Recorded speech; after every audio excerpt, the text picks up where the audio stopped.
Iran telah meluncurkan serangan pertamanya ke wilayah ibu kota Israel, Tel Aviv, pada Sabtu 13 April 2024 malam waktu setempat. Lebih dari 200 drone dan rudal Iran menargetkan negara Yahudi tersebut. Meski begitu, tidak sedikit rudal Iran yang diklaim berhasil dicegat alias ditumpas oleh militer Amerika Serikat maupun militer Yordania. Yordania beralasan rudal-rudal Iran telah mengancam keamanan lantaran melewati wilayah otonomi negara. Selain menembus jarak beribu-ribu mil, rudal Iran yang menghujani Israel bahkan melewati dua negara. Jarak serangan titik awal Iran ke Israel setara dengan jarak Inggris ke Ukraina, yakni sekitar 1.100 mil atau sejauh 1.770 km. Sebelumnya, rudal Iran ke Israel yang dicegat oleh Yordania tersebut sempat membuat geger internasional. Yordania dianggap sejumlah analis geopolitik memberikan bantuan ke Israel dengan ikut menembaki jatuh drone-drone yang diluncurkan Iran dalam serangan 3 gelombang pada Minggu 14 April 2024 lalu. Tuduhan ikut membantu Israel itu pun dibantah oleh Yordania dengan menekankan mereka hanya menembak benda asing apapun yang berada di wilayah udara mereka. Kapolda Papua Barat Irjen Pol Joni Edison Isir meminta maaf atas insiden di Pelabuhan Sorong yang melibatkan TNI Angkatan Laut dengan Satuan Brigade Mobile atau BRIMOB pada Minggu 14 April 2024 lalu.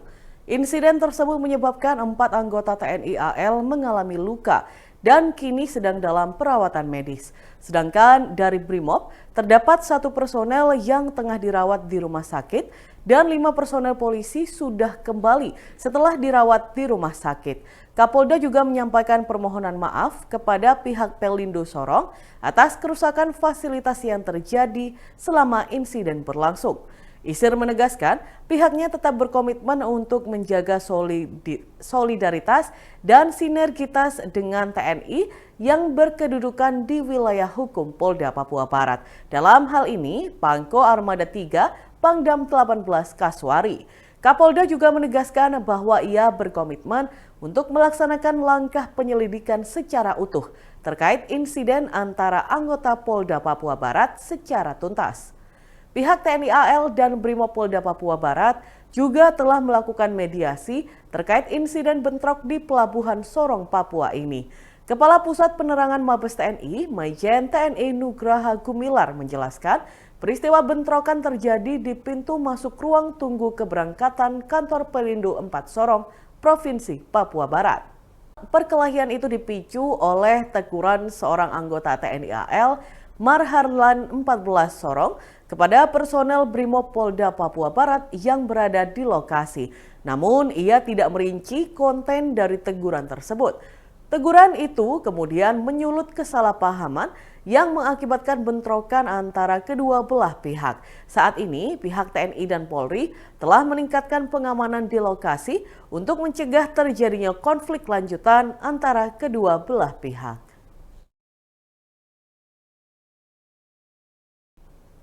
Mantan istri Prabowo Subianto yakni Titik Soeharto merayakan ulang tahun pada Minggu 14 April 2024 di kediamannya. Selama ini, Titik Soeharto selalu berada di setiap acara yang diselenggarakan oleh Prabowo. Namun kini giliran Prabowo yang hadir dalam hari spesial Titik Soeharto dengan menghadiri acara ulang tahunnya. Momen tersebut pun telah beredar di media sosial yang memperlihatkan Titik membagikan potongan tumpeng untuk Prabowo. Sembari menerima potongan tumpeng tersebut, Prabowo terkejut lantaran ia menjadi salah satu orang yang mendapatkannya. Keduanya pun bersalaman serta cium pipi kanan dan kiri atau cipika-cipiki. Sementara Prabowo mengunggah momen tersebut di Instagramnya pada Senin 15 April. Presiden terpilih itu mengunggah beberapa potret dalam acara ulang tahun Titik. Pada kolom komentar di captionnya, Prabowo memberikan ucapan spesial untuk sang mantan istri. Prabowo mendoakan agar Titik diberi perlindungan dari Tuhan dan dilimpahkan berkah dalam pengabdiannya kepada negara. Pada potret tersebut tersorot pula ekspresi putra sematawayang Prabowo dan Titik, yakni Didit Hedi Prasetyo. Lirikan menggoda dan ekspresi senyum-senyum Didit melihat keakraban kedua orang tuanya pun menuai sorotan dari warganet.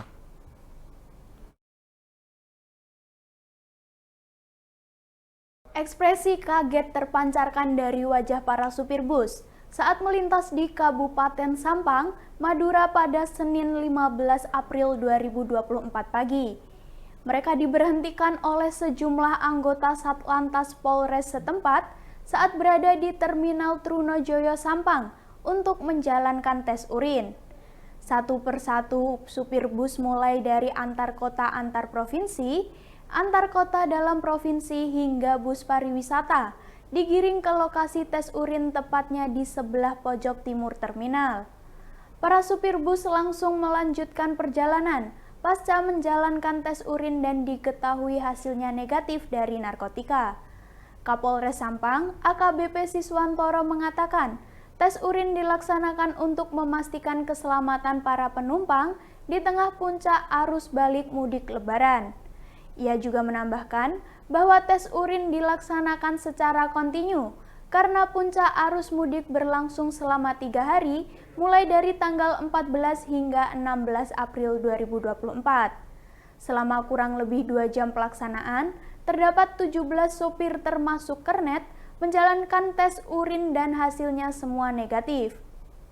Setelah melakukan tes, Siswantoro dan pihaknya langsung mengarahkan sopir bus untuk melanjutkan perjalanan dengan mengutamakan keselamatan para penumpang.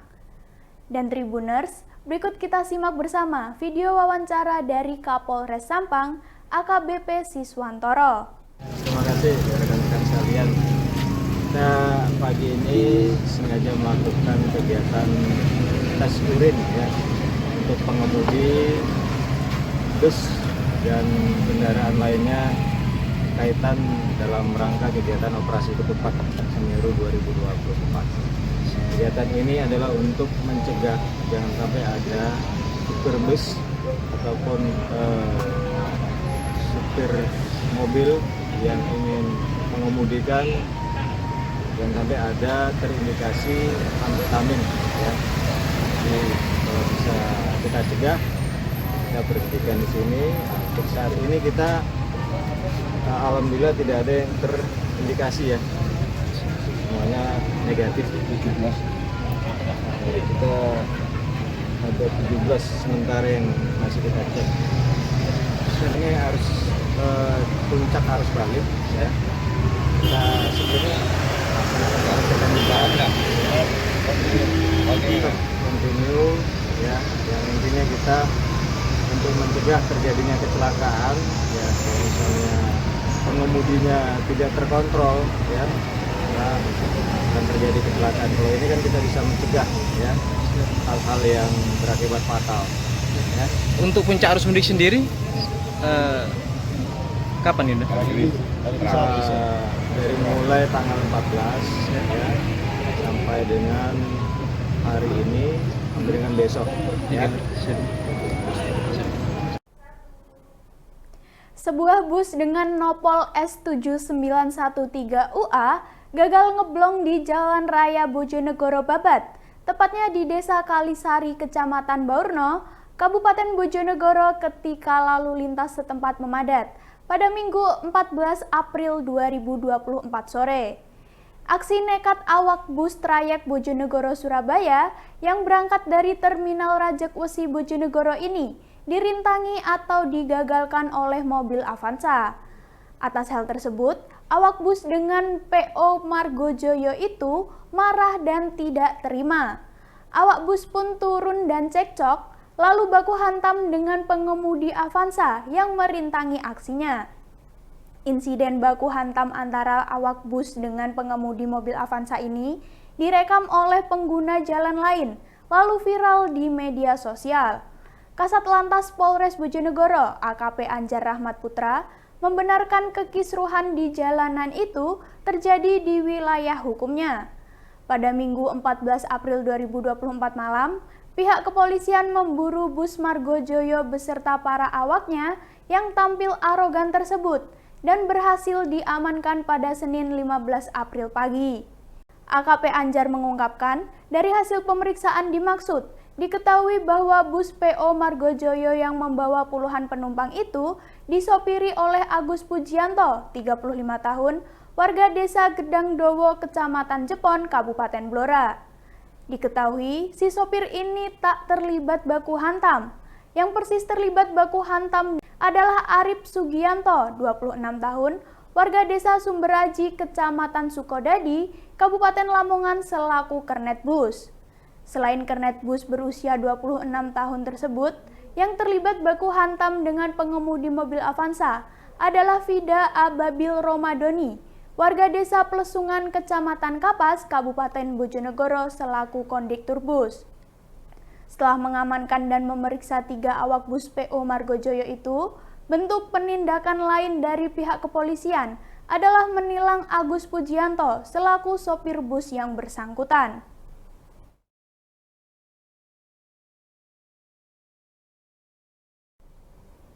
Sebuah rumah produksi roti yakni Papa Cookies Bakery di Jalan Ikan Gurami, Sido Kumpul, Gresik, meledak pada Minggu 14 Maret 2024. Ledakan tersebut diduga berasal dari gas LPG yang bocor. Akibatnya, para karyawan pun mengalami luka bakar. Menurut kesaksian Suhartini, Ketua RT 3, kebakaran terjadi sekitar pukul 9.20 pagi waktu Indonesia Barat. Saat itu terdengar suara ledakan yang membuat warga panik dan keluar dari rumah masing-masing. Ternyata salah satu rumah produksi Papa Cookies mengalami kebakaran dan pemilik rumah serta para karyawan keluar dalam keadaan luka bakar. Seketika itu warga pun segera menghubungi pihak dinas pemadam kebakaran dan pihak rumah sakit terdekat untuk membantu menangani insiden tersebut. Selang beberapa waktu, tim pemadam kebakaran datang dan melakukan pemadaman. Kedatangannya bersamaan dengan pihak rumah sakit yang menangani para korban. Para korban langsung dibawa ke Rumah Sakit Petrokimia Gresik dan Rumah Sakit Nyai Ageng Pinati untuk mendapat penanganan medis lebih lanjut. Pemadaman terus diupayakan oleh tim damkar hingga api berhasil dipadamkan. Setelah titik api dipadamkan, pasukan segera melakukan pendinginan di sekitar area hingga kondusif. Kapolres Gresik, AKBP Aditya Panciano mengatakan penyebab kebakaran diduga akibat tabung gas LPG yang bocor. Sebanyak 8 orang mengalami luka bakar dan dilarikan ke Rumah Sakit Muhammadiyah, Rumah Sakit Semen, dan Rumah Sakit Petrokimia Gresik. Dan Tribuners, berikut kita simak bersama wawancara dengan saksi Suhartini. Waktu itu saya sedang di belakang di dapur, terjadi ledakan sekitar pukul 9.20 menit. Nah, ternyata saya nggak berpikir apa-apa, saya kira itu meletusan mercon soalnya musim hari raya. Ternyata terjadi ledakan, orang rame-rame, terus saya juga datang. Download Tribun X sekarang, menghadirkan lokal menjadi Indonesia.